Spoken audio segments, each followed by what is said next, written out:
Hello and welcome to Journey Lines, the podcast answering the question, how did they get there? I'm your host, Kim Minnick. Each episode, I invite a guest to complete a reflective exercise, plotting the ups and downs of their career against a line of neutrality. Together, we go through the highs, lows, and everything in between. My guest today, and bear with me, Dajana Berisavljević Đakonović. Perfect. Say it correctly. Please help me. Thank you. Dajana Berisavljević. It's much more beautiful when you say it. I have to comment. You did good. Well, thank you so much for joining. I am so thrilled. We have been online friends for quite some time, and I'm excited to dive into your story. But before we do, what do you got going on today? Personally, professionally, holistically? Thanks so much for the great intro, Kim, and thanks so much for having me here. The moment I saw the format of this podcast, I was like, I had to do this exercise regardless of the podcast. It was so exciting. So thanks a lot. I appreciate it. But yeah, I am Dajana. Professionally, at the moment, I'm the head of people at Toggle. So I am orchestrating the remote operations of a fully distributed team of like 150 people. That's where I am. Personally, I'm a huge fan of arts, and this is something that we will see throughout my career journey. So art has always been present in my life in different ways, in different form. But at the moment, I am part of this community group in my hometown, where we organize different art events throughout the year. And we just had last year like a huge music festival. So that was one of the exciting personal projects that I was part of. And personally, I just got married last year, and I have a huge family here in Serbia. I mean, it's only me and my husband, but for my mother's side, I have like 4 aunts, 9 cousins, 13 nephews and nieces. Like, it's a lot of us. So that's me. That's how I spend my days. I work, I enjoy art, and spend a time with my family. I mean, what else is there to do? You've got art, you've got family, you've got work, living the dream over there. Right now, yeah, but it's been a lot of ups and downs up until this point. Well, I mean, I get that, and I'm excited to dive into them. So why don't you kick us off? I've got your journey line. For our listeners, it's linked in the comment description below. And we're kicking off with your arrival into the world. That's right. Well, it was the summer of 1992. Gorgeous. When I arrived. It all started there. If I could, actually, because I don't have a really great design skills, but my idea was to create some kind of a family tree, because the way I actually see my life is that, yes, I arrived in 1992, but it's also a result of all these people and everything they've done over the years before me. So yeah, it was my family, my grandparents, my mom and dad, and 1992, there was little Dajana.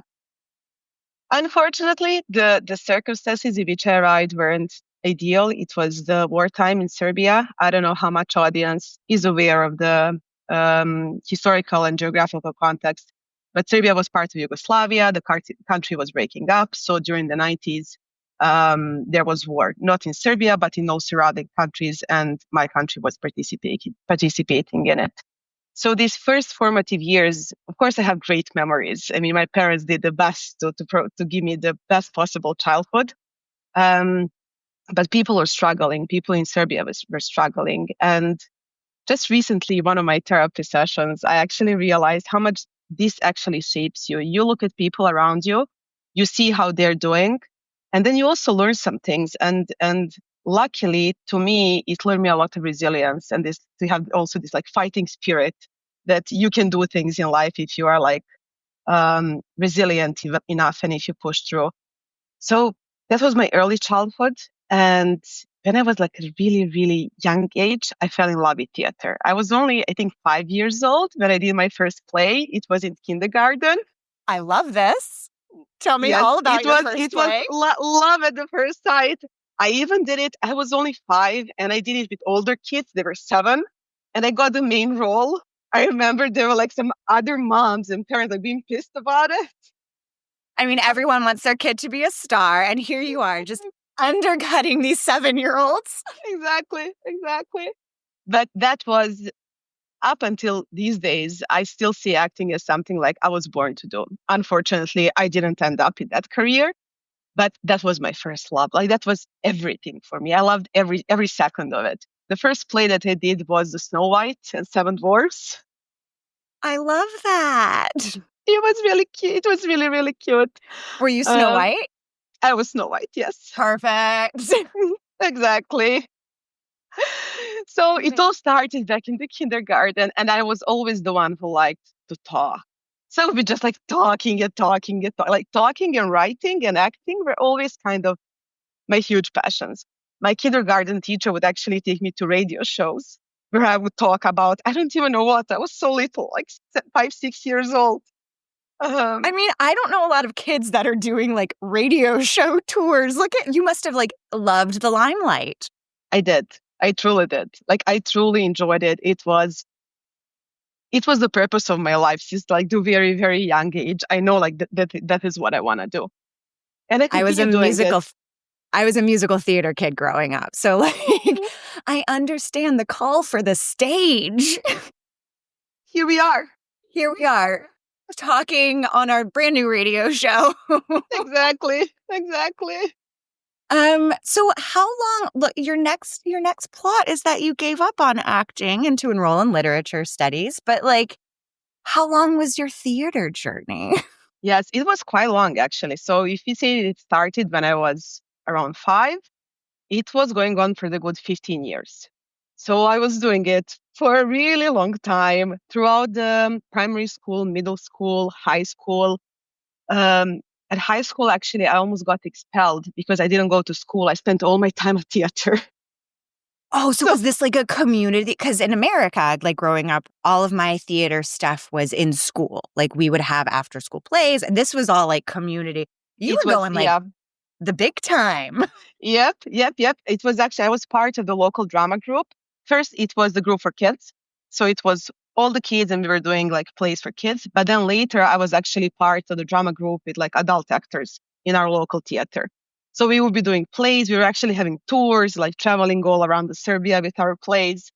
And it was, that was me like living my best life in the end of elementary school and like high school.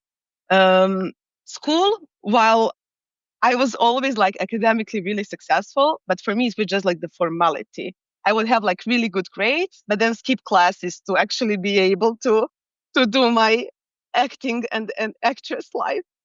Amazing. I also skipped classes to do drama, but my grades were not as good. I did not play the field correctly, if you will. I did my best. I love that. So you have all of this time in theater and then you change. I mean, I get it. I left theater around 20. What happened? What made that decision? That's a good question. And it's one of those breaking points in life, which if I look back at time and think like, if I made a different decision back then, probably I would have had a completely different life. But the thing is, it was my parents and especially my father. So it was the end of high school and it was time to decide to what college I'm going to go to. I only wanted to go to drama. Like I only wanted to do that. I didn't want anything else. But now I told you the context where I grew up at. And the thing is, Serbia is not really economically strong country. Also, you can't really have a decent living if you're doing acting unless you move out and go to some other country. So my father, out of all of the love that he has to me and all of the caring that he has to me, he vetoed that and he was like, no. So it was months of fighting, a lot of tears, a lot of heartbreak. I still wasn't ready. I was 18. I still wasn't ready to say like, okay, this is what I want to do. And if you don't want to support me, I'm just going to like go and live on my own and support myself. That's another thing about Serbia. We don't really have a system where we can both work and study and earn enough to actually make a living. So it's really tough. So so there wasn't going to be an option like, I'm 18, I'm moving out, I'll figure it out on my own, and I'm going to pursue this acting dream. Yeah, it would Not an option. it would have been really tough. Like, I consider myself a tough person. Like, I can do whatever I want. Like, whatever I set my mind to, I'm going to achieve it. Back then, that would have been really tough. Like, to find a decent job, to be able to pay for apartment, for food, for groceries, and to study, pretty much impossible in Belgrade. Unfortunately, that's why a lot of people, young age and students, either don't have their parents supporting them, they can't really start studying, they have to find work. It's just the situation that That the it is, country's that the in. country is in, that it was back then, and that is still. So yeah, a lot of fighting. And then my father's proposal was that I enroll to pharmacy, and I was like, no, that was my veto. That's I was wildly like, different. I was like, no. His idea was that that's gonna make a good living. That's gonna give you like a stable wage. You can start your own business, yada yada yada. But I was like, no way. So I was ready to make some compromises, but for me, I wasn't ready. Like, I could never betray myself like that to like enroll to pharmacy. So in the end, we managed to find a middle ground, and I enrolled to literature studies. But actually, I enrolled to private college in Serbia, where the college is modeled like your colleges in the US. So I had like the major topic, which was literature, and then I had minors, and it was communications. So idea was that I could still study art, but that I would get a degree in something useful. I mean, it makes sense, right? Like literature, words, using them well, impactfully, communication, words, using them well, impactfully. How was that conversation with your family? Because I imagine like you all are coming from opposite ends and need to find this middle point. What was that like? Absolutely. I mean, being 18 years old, like, you're still a teenager, you're so angry. And you know So everything, it was which is so helpful. absolutely. I was lucky that I always had my mom on my side. And she was trying to be supportive. But with that, it was tough. I mean, right now at this age, I can understand his view, and I can totally understand it. Back then, I couldn't. Like, from that position, I couldn't get it at all. I was like, why do you hate me? I'm your kid. Like, why don't you want to help me? Why don't you want to support me? What I want to do? Don't you want to see me happy on the Exactly. stage? Exactly. Um, it's a big question how happy I would be, because looking at our current situation in the country, looking at our actors, the way they're living, the way they are like fighting for their dreams and for their space in society and in community, it's extremely tough. So it took me some time to like forgive my father for this. I have to say that I was really holding a grudge for years that he didn't let me do it. I mean, in the end, it was my decision. I was old enough to make my own choices. But the conversation was really, all the conversations were really tough. If I could give any advice to any young people listening, is always try to put yourself in other person's shoes. That's something we don't do when we are that young. Like, It's something we don't do through a lot of our 20s or even as adults. Yeah, sometimes it's hard to really see like this person wants me to do something that I hate and why. Like, is there genuine care and love behind this awful ask? exactly. So it took you years. I imagine you mended things. Yeah, you did. Amazing. And you enrolled in literature and exchanged to the US over on my side of the pond. Exactly. So I started doing this literature and communications in Serbia. I did 2 years. I was so lucky to be part of that college as well, because it was so forward thinking, so not conventional to like Serbian education system. And it also put me in a really good position to apply for scholarships. So I got a scholarship from the State Department, and I went for an exchange year in Minnesota. I spent a year in Mankato at the university, and I can say I think that is the year where my heart and my mind and my soul opened to the world. That was amazing. That was a once in a lifetime experience of exchange year, international community, international friends, getting to know other way of living, other country. So I love that. I loved every day and every second of it. How was that like cultural shift, that location shift? Like, what was that experience like for you? Was mind blowing, especially coming from Serbia. US for us is like Disneyland. It is the end goal. Like every person in Serbia just like dreams about living in the US. Like US is the promised country. This is the place that you see only in movies. So like coming there and like seeing all of these things like in real life, it was truly mind blowing. It was literally like a little kid exploring the world and seeing the world for the first time. Everything was new, everything was exciting, especially that there was not only US students at the college, but a huge international community. So this is the first time where I actually connected with people from other countries. I had like three best friends from Saudi Arabia, Tunis, and Egypt. So I learned a lot about their culture, their way of living. It was truly, truly exciting. I get excited now when I remember it and talk about it. Come back, come visit. It's I different now, but come on. I'm coming in April. You are? I mean, not to skip ahead, but where are you going? I will be staying for a couple of weeks in Texas. Okay. Coming for a conference, so we'll be traveling around a bit as well. All right. Well, just keep me updated because if you can come to Texas, I can probably make it to Texas. We'll do. Absolutely. All right. So you spend some time in the US. You get your you get your bachelor's with not just communications, not just literature, but dabbled in some digital marketing as well. What got you interested in that? Yeah, exactly. My thirst for knowledge somehow just never stopped. So this actually degree in digital marketing, it came a bit later during this NGO life. So I actually got a bachelor in communications and literature. And then I was like, okay, now it's time for me to start working. I was ready to start my official working career. So I already knew what I wanted to do. Before I left for US, I was already doing some voluntary projects with this NGO in Belgrade. It's called Youth Initiative for Human Rights.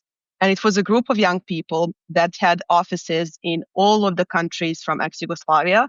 So like Serbia, Bosnia, Kosovo, Croatia, not Macedonia, I think. No, I can't remember. But anyways, we had Montenegro. Montenegro, okay. Exactly. Wow. And that was, I think, I still, even with the whole acting and everything, this is when I truly felt that I'm making the biggest change in the world. This was the work that actually gave me the biggest sense of purpose, because the idea of this NGO, the topics were really difficult to deal with. These were the NGOs dealing with the topics in transitional justice. So we had a war, our country split up. It was a lot of shit. There is still a lot of shit going on. Yeah, I imagine war doesn't give a lot of flowers and happiness. It's just a lot of shit. Exactly.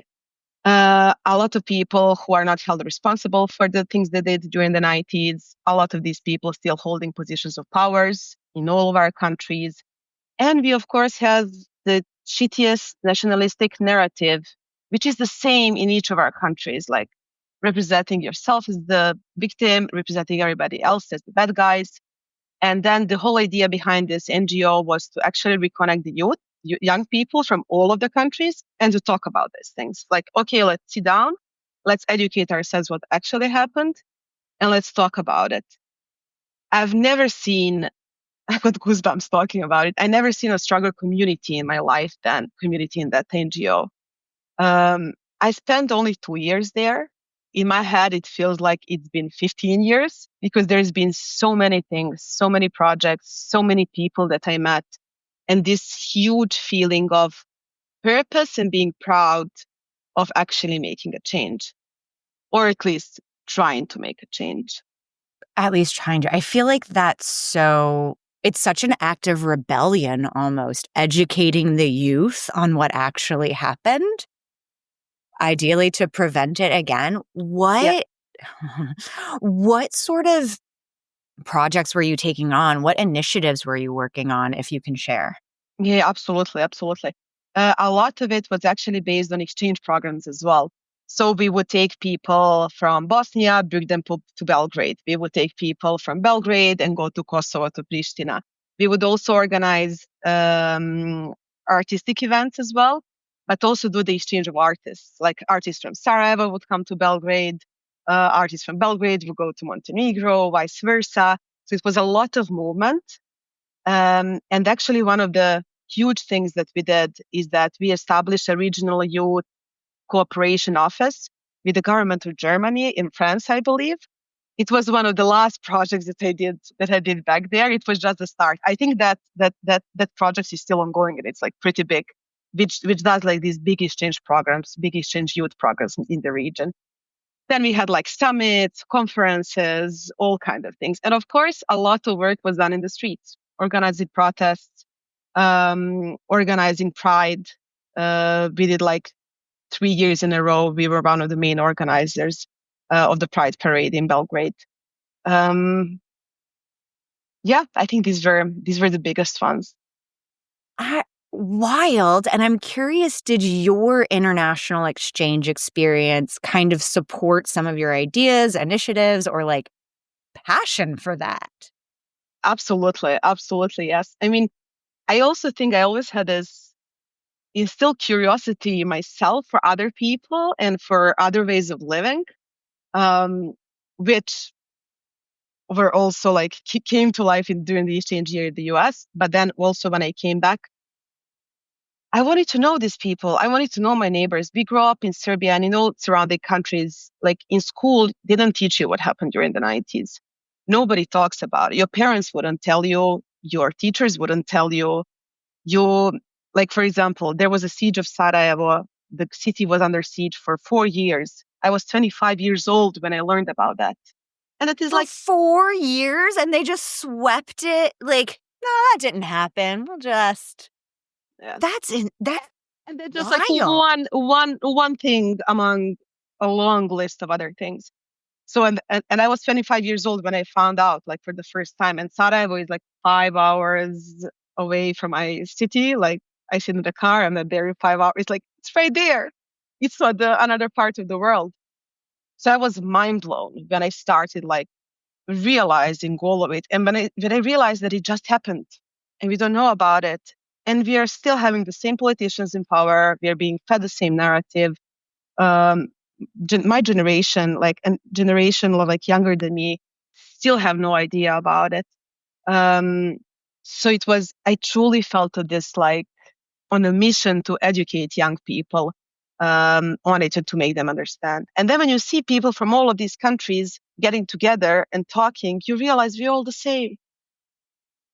It's never the people fighting. It's the influence. Because you're right. You come together. You've experienced the same horrors. You live in the same region. Like, it's actually not as horrific as maybe we have been led to believe and then hidden.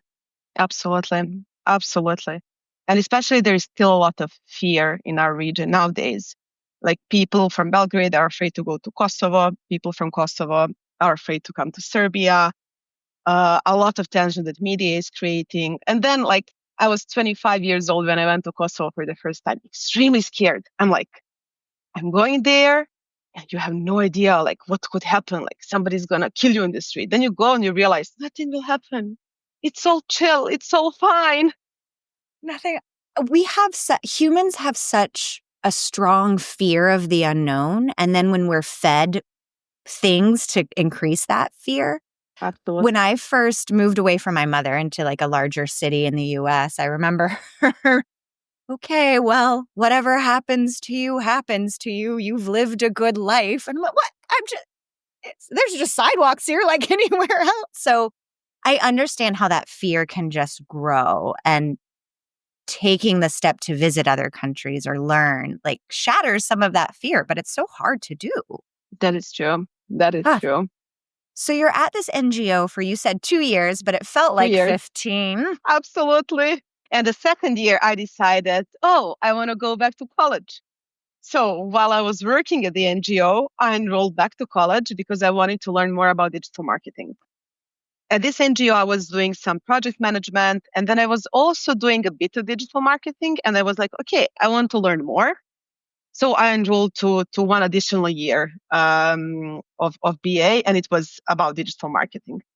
It was lovely until it wasn't. It was great to learn throughout the year, but then the time for exams came, and it was too much. It was too much to do the exams and do the work. Um, the main reason was that this NGO life, it wasn't work. It wasn't 9 to 5. It wasn't during the workday. It was literally consuming my whole life. It was 24/7.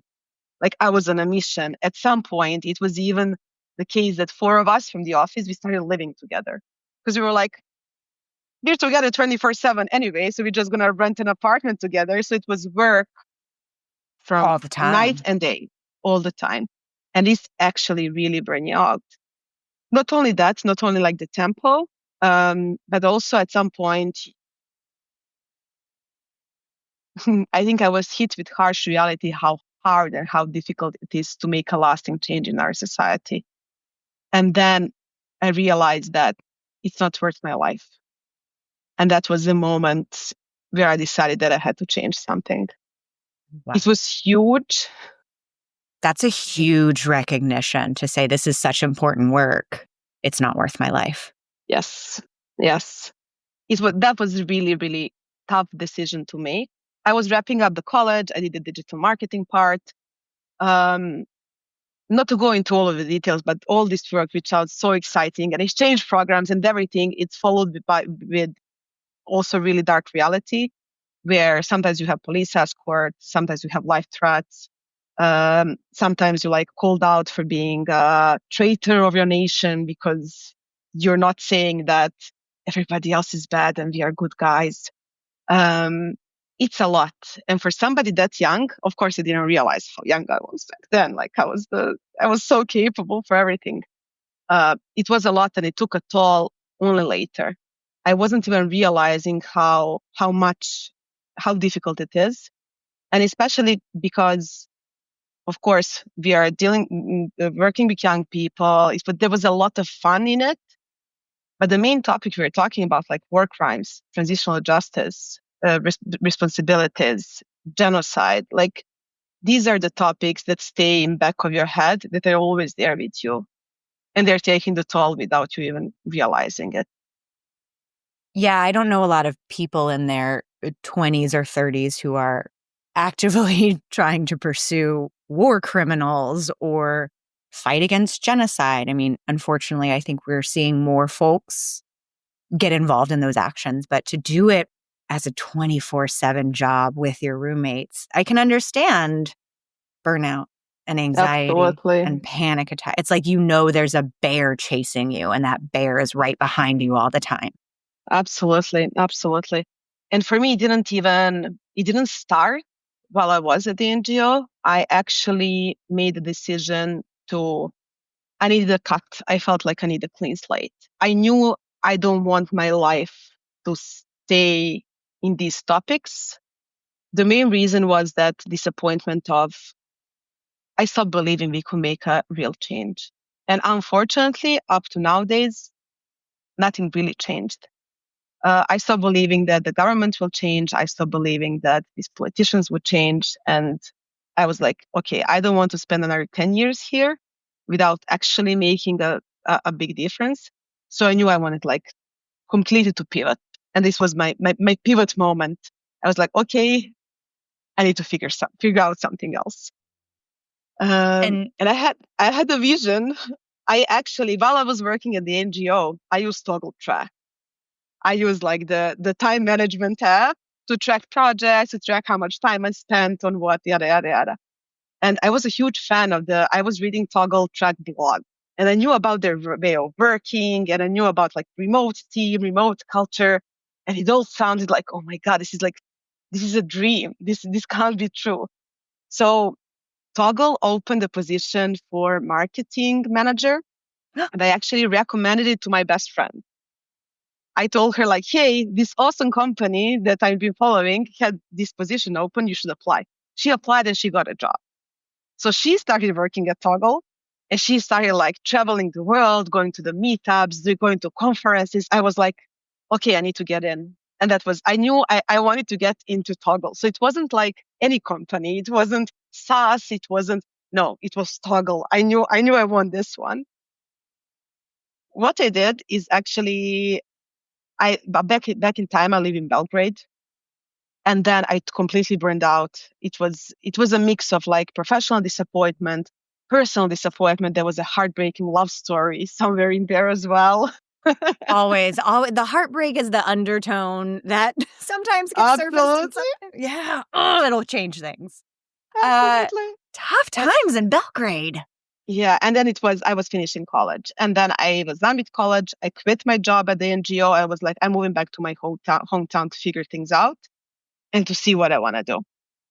So I moved back. I spent, I think, like 2 months obsessively following Toggle's website and like waiting for them to post jobs. I remember I applied once and got rejected. And then they posted another role for team building manager. You're like, hold on, I know about community work.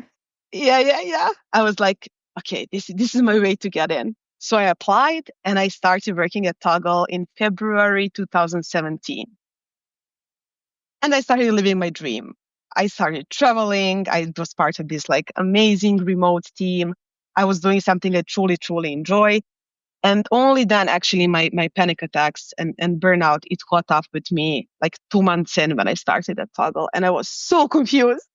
It is such a delayed reaction because I think you're like going from this high stress environment to moving home, trying to find a new job, trying to figure out what's next. And finally, when you get a second to breathe, you're like, oh no, I can't breathe.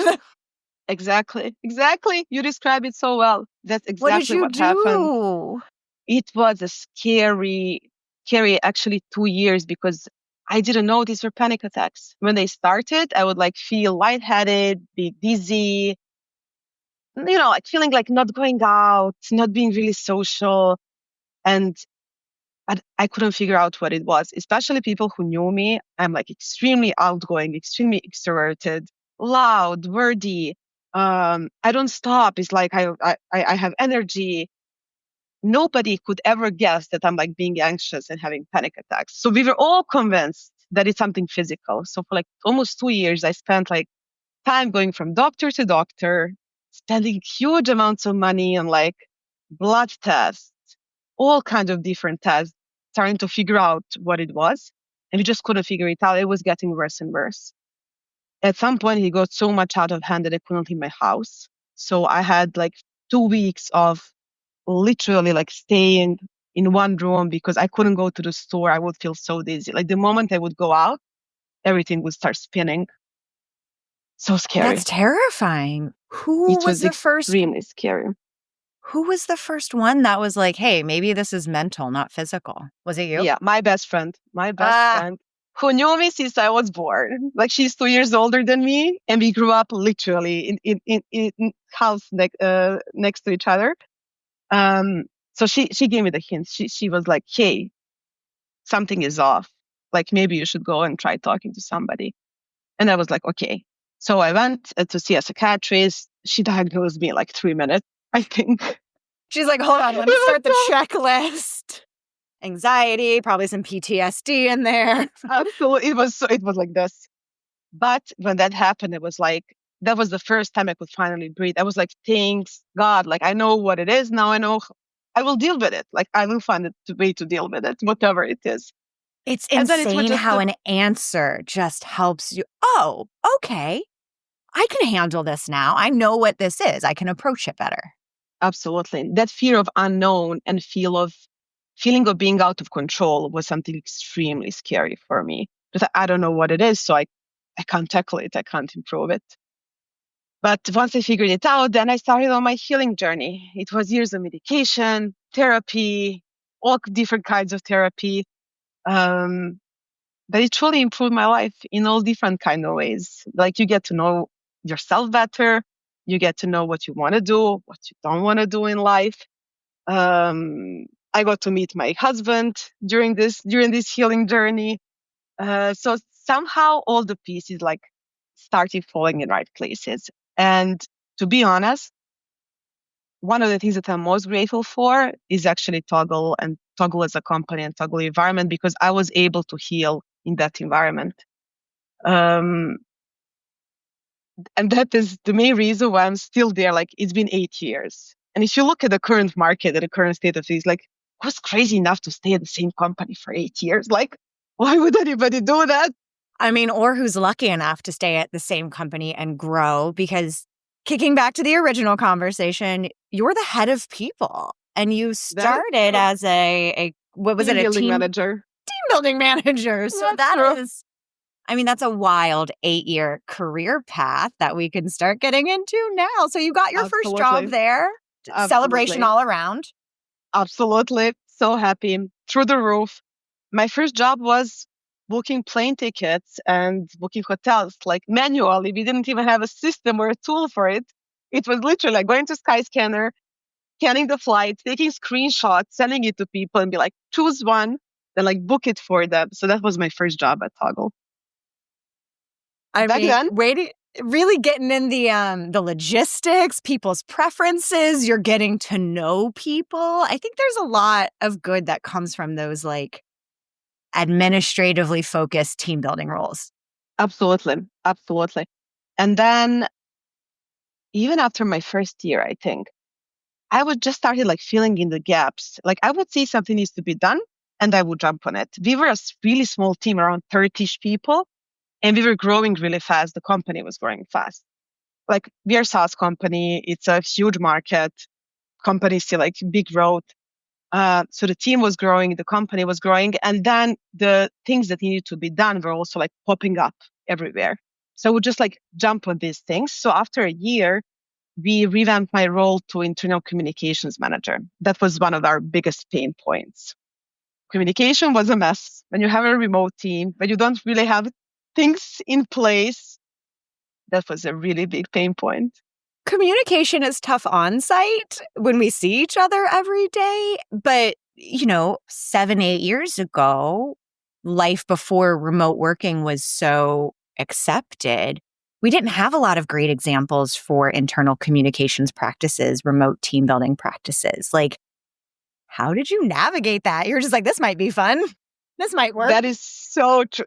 It is both a bit scary and really exciting because there is no blueprint. There is no recipe. Like some companies, of course, there are companies who've been remote before us and who know how to do it. But there is no this like conventional way of doing this because remote and distributed work models are so new. So it was a lot of improv and a lot of figuring things out as you go. For me, to be honest, amazing and exciting. And this is how I did all my roles. I relied a lot on external knowledge and like connecting with other people, other professionals from other companies that are similar to us, and just like trying to figure out how they're doing it over there. And that would be my like tip number one to anybody who is starting their careers. Find your communities. Find the people you can connect with. Find the people you can look up to. Find the people that can inspire you. I cannot stress this enough. Like, don't get stuck in your own bubble. Really connect with others and find your tribe. For me, that was one of the most important and most valuable things as I was like improving things at Toggle. I wish somebody would have told me that earlier in my career. Everyone was always like, oh, go network. And I was like, go show up to events and be like, hi, I'm Kim. That sounds horrific. But how you framed it, finding your community, finding people who you can look up to, who are maybe doing what you're doing, God, go say hi. Just go say hello. It is insane how many strangers want to help you within your broader community. Could not agree more. And I'm so thankful of like and everybody I met on this journey. And some of the greatest thing I did at Toggle were actually with the help from people from different companies. For example, I was internal communications manager. So I was like setting up our documentation, communication practices, synchronous versus asynchronous, how we do meetings, yada, yada, yada. And then at some point, we actually were about to reorganize the whole company. So we did the full company restructuring. And we had to figure out the best way to structure our product and engineering teams. And I remember back then, I was actually going and knocking on doors of people that from the companies I admire, like Todoist, Buffer, Spotify, Google. I found people from these companies, from HR teams, and I was like, could you please help me? Like, I have no idea how to do this. Could you please tell me how you're doing it? People were so generous. Literally everybody I approached were like, okay, sure, let's jump on a call. I will tell you how you do it over here. It ended up being this like huge couple of months of research. And I found like out of all of the things that I heard, I actually made a model that up until nowadays work at Toggle. It's amazing. And our product team is still structured. They're still structured like that. So That's incredible. I mean, that's years. Look, okay, shout out HR people who take 2 months of prep work to build something that can last for 6 years or so.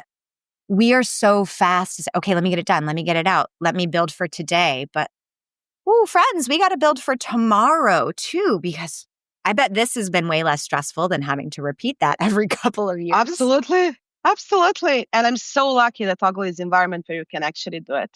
Where for these like big things and big decisions, we take the time to actually make a proper decision. It also helped me bring the team on board. We restructured the whole company, all levels, all roles, all teams. We had 0 people leaving. We had 100% retention rate. You deserve a gold star. There needs to be like an award ceremony for this. Forget like the Emmys or the Oscars. We need like a people officers. We should make that. That's okay. A really good idea. All right, we're going to do, keep an eye out for annual HR awards, annual people opsies. Love it. I was so proud of that. It meant so much to me. I'm like, but I had proper time to actually do the proper change management process, to explain to people what we are doing, to actually involve our whole team. The team wasn't that big. It was around, I think, 70, 80 people. Big. But still, yeah, I had time to talk to all of them, to listen where everybody wants to be, where they see themselves, to make compromises with them. So in the end, we ended up with like a really good structure where everybody knows why they're there and why we did it in the way we did it. Amazing. And I feel like, just for context, when I've done a big reorganizational change, 10% to 30% of folks leaving within 3 months is not uncommon. Like, they didn't get the right compromises. They didn't find themselves in the right role because the time wasn't taken to learn all of that before making the decisions. Like, what a gorgeous investment from not only you, but the leadership team at Toggle. Yes, thank you. Thank you so much. That was one of the biggest projects that I did back then, and one of the ones that I'm the proudest about. But yeah, it also tells about how supportive people from the outside can be. And you need this context. You can't make a good decision and good research just by reading blogs and reading books. It's not the same. Like, you will never read in a book something that the real person from a real other place will tell you. So that's one of the huge tips that I would also give to anybody doing something for the first time. Go and talk with other people who already done it. You don't have to do it the same way, but it can be even a minor thing that somebody will tell you. It will spark your imagination in a way you can't even imagine. So talk with people. Whenever I'm doing that, I pretend I'm a penguin trying to build a nest, and I want to go around to all the other penguins and like check out their rocks and like, do you have a rock I can take and put it in my nest? Like, I really do believe we all do things a little bit differently, and the only way we're going to do our thing the best is by learning and getting tools and ideas and little golden nuggets from other people. I love that. I love that metaphor. Mostly me waddling around like a penguin with a rock in my mouth. So cute. Perfect. So cute. Well, first off, pop quiz. Can you name all of your titles at Toggle? Because you have second, third, fourth, and fifth role. Do you remember them all? I probably can. Team building manager, internal communications manager, organizational development manager, people and culture manager, and head of people. That's it. That's nice. 5. And during all of that, you went back to school again. I did. And got more education. I did. It was I can't say what it was. It's all blurry, but at some point I was like, okay, now it's time to do master's degree. As I said, arts have always been like near somewhere in some shape or form. So I decided to do the MA in, now bear with me, transdisciplinary humanities and theory of art. It matches your background, maybe not current role, but I see the Venn diagram overlaps. How was that master's? It's a lot of things. How is doing a master's degree while learning all of these new roles? That was actually pretty exciting because I was doing two things that I really, really loved and enjoyed. On the one side, I had Toggle, where I still love working with great team, great supportive boss, like the right environment where you can do other things and not just be stuck in work. And especially, I would say, with PTSD from previous NGO life, for me, it was mind blowing that I can have life, I can breathe, I can do other things. So I decided to go to college again. And then it was really different experience as well, because this time I wasn't doing a degree for career. I wasn't doing a degree to earn money. I was doing this degree just because I truly, truly love it. Again, it was in a small group of students. There was a lot of one-on-one work with professors. So I truly enjoyed it and truly loved every second of it. I was focusing on the avant-garde art from the beginning of the 20th century. So that was my topic throughout the year, and I did a finished ending paper on it. That was lovely. It wasn't difficult to balance at all. It was just enjoyment all over. Yeah, like kind of soul filling, and it's hard to get, too burnt out. You can, but when it's soul filling work, you're normally excited to do it. Exactly. I can see how that degree definitely melds into your community work that you do with the arts and all of that. Do you find it influencing some of your HR work too?